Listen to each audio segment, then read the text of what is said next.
Dans Touche pas à mon poste, Jean-Marie Bigard s'est confié sur la dépense la plus folle qu'il ait faite. Il s'est offert un bolide italien.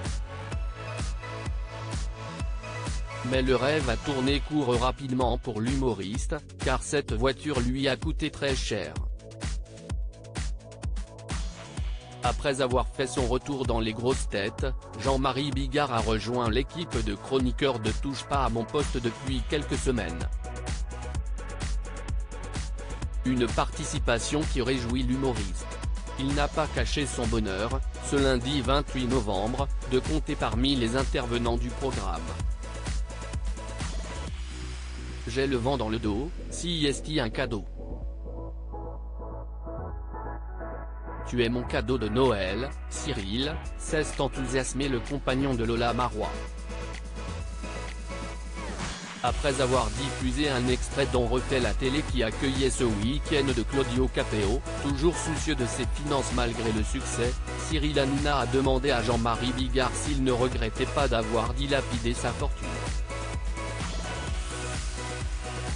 L'humoriste a réalisé son rêve. L'humoriste a expliqué qu'il n'hésitait jamais à investir son argent pour la bonne cause et notamment équiper les théâtres où il jouait, ce qui sidérait ses partenaires. Je me fais engueuler par mes avocats, qui me disent « Vous allez encore vous faire plumer ». Et je me fais plumer. Si est-il le syndrome de Stockholm, a affirmé Jean-Marie Bigard. Interrogé par Mathieu Delormeau, il a accepté de se confier sur l'une de ses plus folles dépenses. Il y a un moment tout d'un coup, je me suis aperçu que je pouvais, si je voulais, m'acheter une Lamborghini Diablo. Elle venait d'arriver. C'était mon rêve de gosse. J'ai dit, je peux le faire, arriver dans le magasin, dire je voudrais ça. Et j'y suis allé, je l'ai acheté, s'est-il remémoré. Un joli rêve qui a tourné court. Les chroniqueurs pensent à Benjamin Castaldi en entendant le récit de Jean-Marie Bigard. La très jolie voiture a en effet coûté très cher en entretien à Jean-Marie Bigard, le tiers de son prix en 1 an et demi à peu près.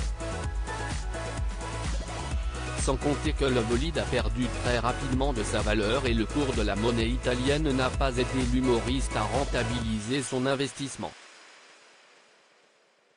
Elle a décoté au point que 2 ans après, la voiture valait à peine les 2/3 de la somme que je l'avais achetée, 2 ans avant, a-t-il détaillé. Un récit qui en a bien évidemment évoqué un autre chroniqueur.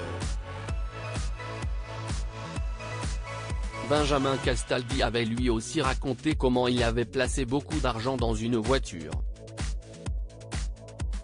À perte. J'ai fait toutes les conneries possibles et imaginables avec l'argent. Par contre, j'ai fait énormément de bonnes choses et ça, je ne le regrette pas, a malgré tout nuancé Jean-Marie Bigard. À lire aussi je gagnais jusqu'à 7 millions d'euros.